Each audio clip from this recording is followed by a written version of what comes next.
Hello guys, Colonel Ninny here.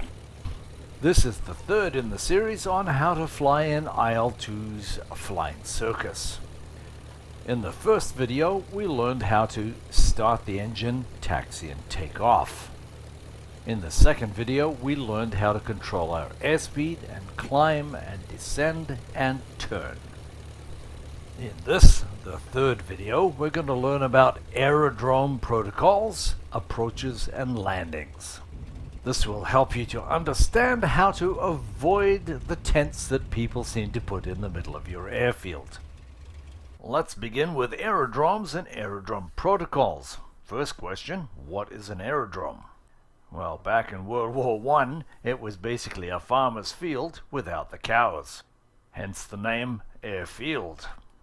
So any field flat enough and smooth enough to land an airplane on could be called an aerodrome. And air and ground crews could enjoy living in the comfort of a tent as opposed to a trench.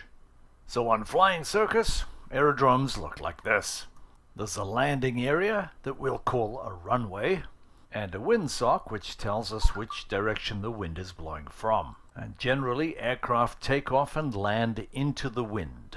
But with large groups of inexperienced, high testosterone young men, air traffic needed to be controlled. So they created a traffic pattern which revolved around the active runway. And this has generally evolved to becoming a left-hand circuit as a standard pattern, although there are right-hand circuits. And here we are turning from downwind to left base, shortly to turn to final towards the runway. When we return to the airfield from a sortie, we generally try to join the traffic pattern on the downwind leg. We can also cross over the center of the runway and join the downwind leg, or if we're lined up, we can come straight in on the final leg. From previous lessons, we know that if we pull the power all the way back, so it's idling, that the nose is going to drop through a lack of lift. And we also know that we have perfect control over the airspeed as we pitch the nose up and down in relation to the horizon. So we need to set up an approach speed and hold that all the way down to the ground. For a given approach speed, there will be a given glide angle. This culminates with our touchdown point. And of course we would like that point to be the end of the runway. And it looks like this. Does that look familiar? These airline pilots have transitioned from their instruments to the outside horizon, just like you. They get to this point from their cruising altitude by holding their airspeed steady and knowing their glide distance. But let's not get too complicated. The only thing that's important to you is the picture you see as you look forward out of the cockpit on the approach. We're going to approach and land in this field. We'll pull the power back to idle, lower the nose to get our glide speed, and then set up our approach angle. Our aiming point is going to be an inch or so above the little gizmo on the end of the engine between the gun sights. And right now that's just looking into the field beyond those trees. You'll notice where the wings are in relation to the horizon. They're level with it.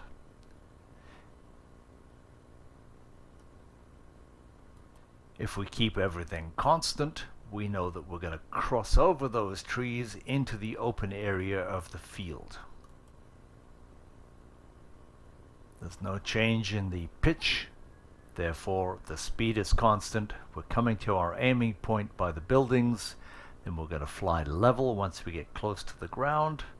There's a change in attitude, and as we bleed our speed, we raise it a bit more, and a bit more, and a bit more, and we touch down. It's that simple.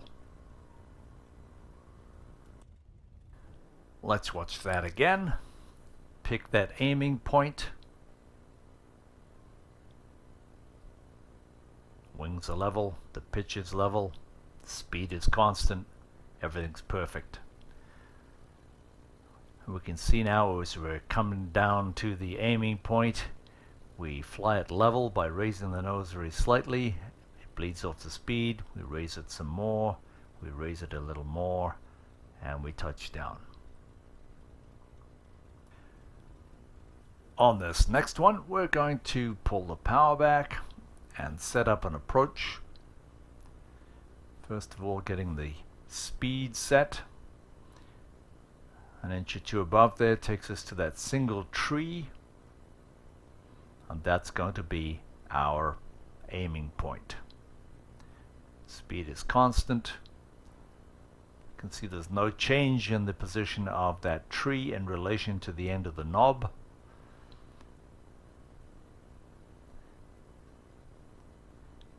As we get closer, I'm going to choose to fly close to the ground, level off,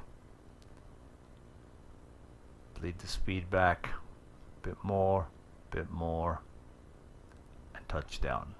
But we're too close to the trees, so we're going to add power and take off again. This is a dangerous maneuver. Take a look at the attitude of the nose in relation to the horizon. We're right on the stall.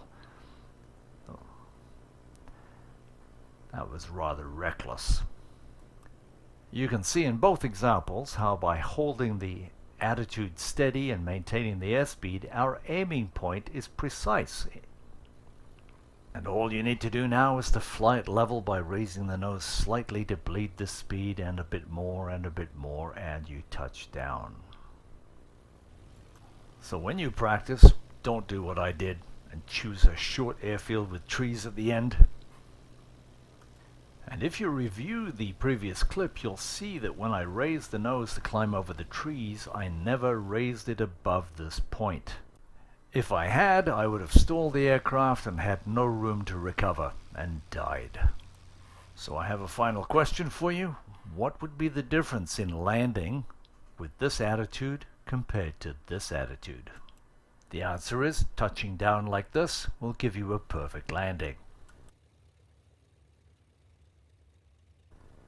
while touching down like this means you're coming in a little too fast and you'll bounce.